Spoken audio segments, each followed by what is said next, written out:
va entamer aujourd'hui un chapitre de l'économie générale et statistique niveau deuxième année baccalauréat. Ce chapitre s'intitule l'évolution de la conception du budget. Au début, on va définir la notion du budget. La notion du budget a évolué dans le temps.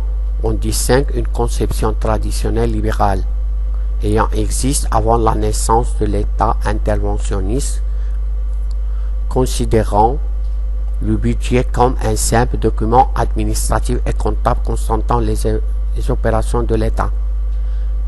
C'est un acte par lequel sont prévues et autorisées les ressources et les dépenses de l'État.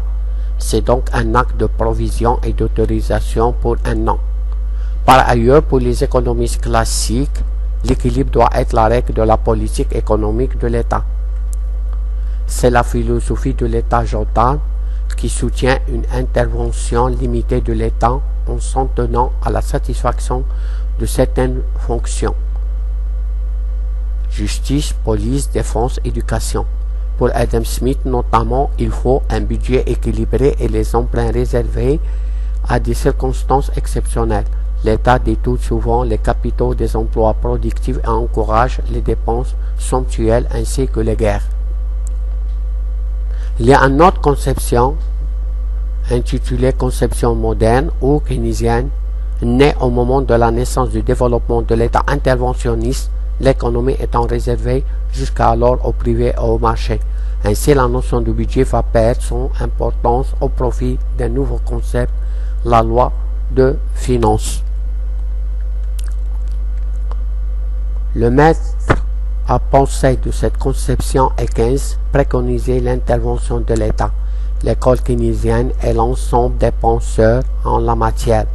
Cette école préconise le déficit systématique, notion développée par Beveridge. Ce déficit est conçu comme moyen d'assurer une expansion de l'économie en période du chômage et d'atteindre le plein emploi.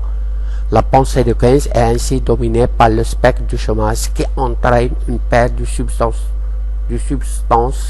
pour la nation.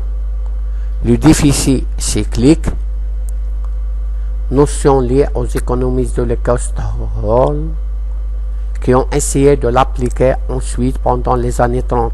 Il consiste à réaliser l'équilibre budgétaire pendant un cycle économique de 7 à 12 ans et non au bout d'une année. Les déficits des années de dépression ont comblé par les excédents des années d'expansion.